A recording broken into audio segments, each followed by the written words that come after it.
In today's video, we are going to be making this quick and easy sunglasses case. I wanted to make a sunglass case that was not like your typical one that you would see sewn. So if you want to see how to do it, just keep watching. So we're going to start off by taking our paper and folding it in half. And then we're going to take our sunglasses and we're going to find the center of our glasses and line that up with the center of our paper. We're going to take a pencil and we're going to trace around from the center here all the way up to the top. You can go in and kind of perfect or change your lines, make your curves just a little bit nicer, whatever. Then on the top, we're just going to draw a straight line. Now we're going to add some ease to our project. So we're gonna add about 1/2 inch all the way around our project. So just take a ruler and add 1/2 inch all the way around. So just add some dotted lines and then you can connect those. Now we're going to add seam allowance. So I know we just added some ease, but now we need to add seam allowance. So depending on what your seam allowance is going to be, mine is going to be a 1/4. I'm going to add that all around.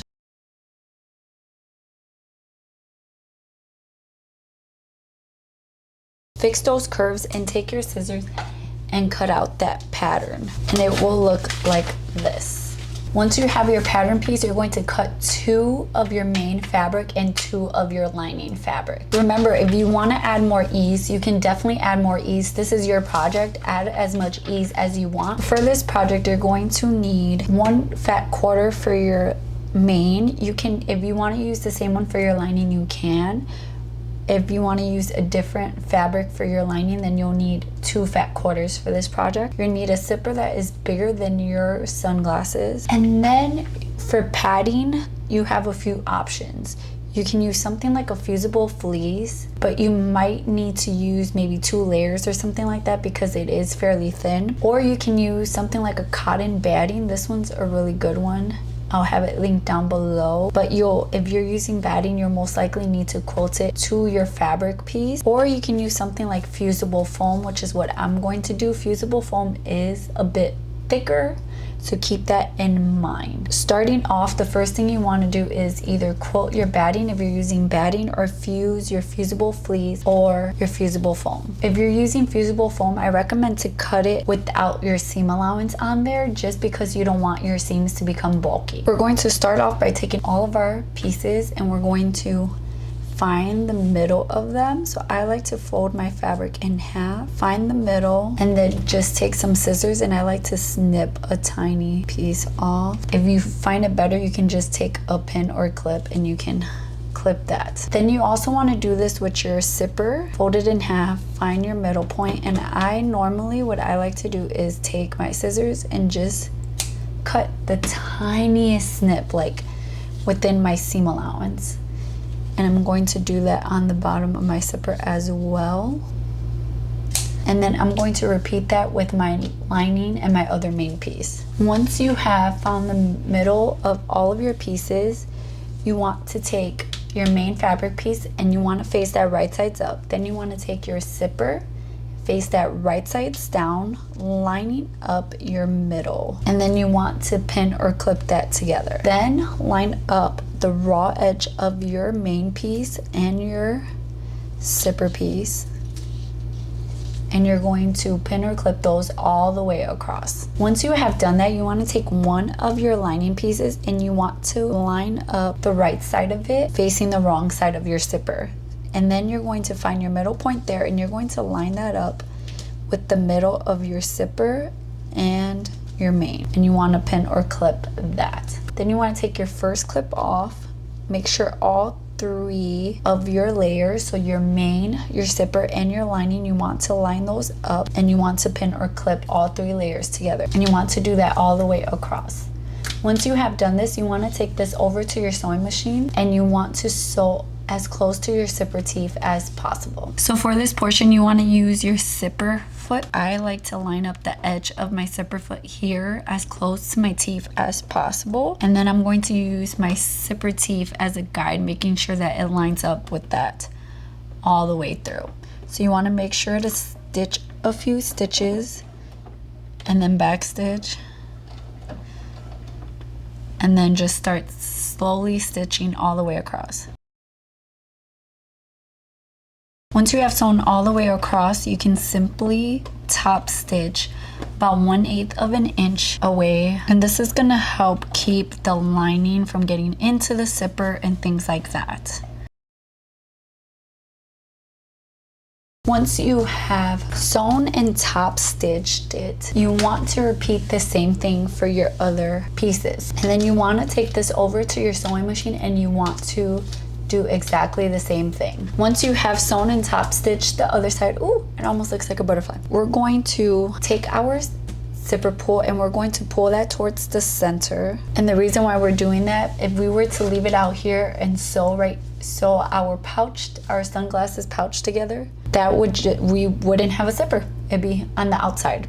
So we want to make sure to open it and place it in the middle of our pouch. We're going to place our fabric with the main side facing us. We're going to kind of separate our lining from our main, and we're going to take this zipper tape and we're going to just fold it back onto our seam allowance here. So we're going to sew this onto our seam allowance, and this is just going to help. I'm going to show you right here. It's going to help you have this edge right here. If not, what's going to happen is that your zipper teeth are going to come out like this, and they're just going to be pointy and ugly looking. Again, we're taking our zipper tape, we're going to pull it over our lining towards the back onto this seam allowance right here, and we're gonna just sew it on the seam allowance right there. It does not need to look perfect, but it's going to look like that. So you're gonna repeat that. You see I just sewed it onto my seam allowance. You're gonna repeat that for all the remaining 3. For the other side, we're going to have to trim our zipper first.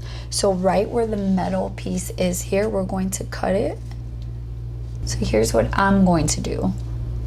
I'm going to take my zipper tape and I'm going to bend it backwards, and I'm going to sew one side at a time, sewing it to my seam allowance to kind of provide that curve right there. And I'm going to repeat that for the other side. This doesn't need to be perfect, you guys. Once we have done that, we're going to line up our main pieces together and then our lining pieces together.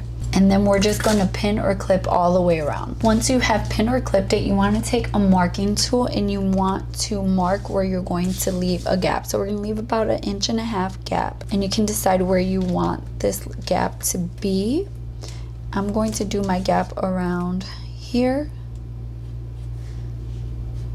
And then we're going to start sewing right here at one of our marks, back stitch, so all the way around, come back to the other mark, back stitch. Now that you have sewn all the way around, leaving your gap, you can trim any extra zipper pieces you have. And then you want to take like something like pinking shears, or you can take your scissors. If you take your scissors, you want to make small slashes all the way through your curves so that they turn nicely. Whether you're using scissors or pinking shears, you want to make sure you leave this gap untouched. You don't want to do anything to it. Once you have trimmed it, you want to take your hand through your gap, and where you left your pouch a little bit unzipped, you want to start pulling your pouch out through there. You can take something, once you have flipped it right sides out, you can take something like a chopstick to kind of just smooth out your edges and make your curves kind of sit nicer. And the last thing you have left to do is to close that gap that you left there. You can either take this to your sewing machine and sew it, or you can use a ladder stitch and sew that. But once you have done that, your pouch is all done, your little sunglasses pouch. You can take your sunglasses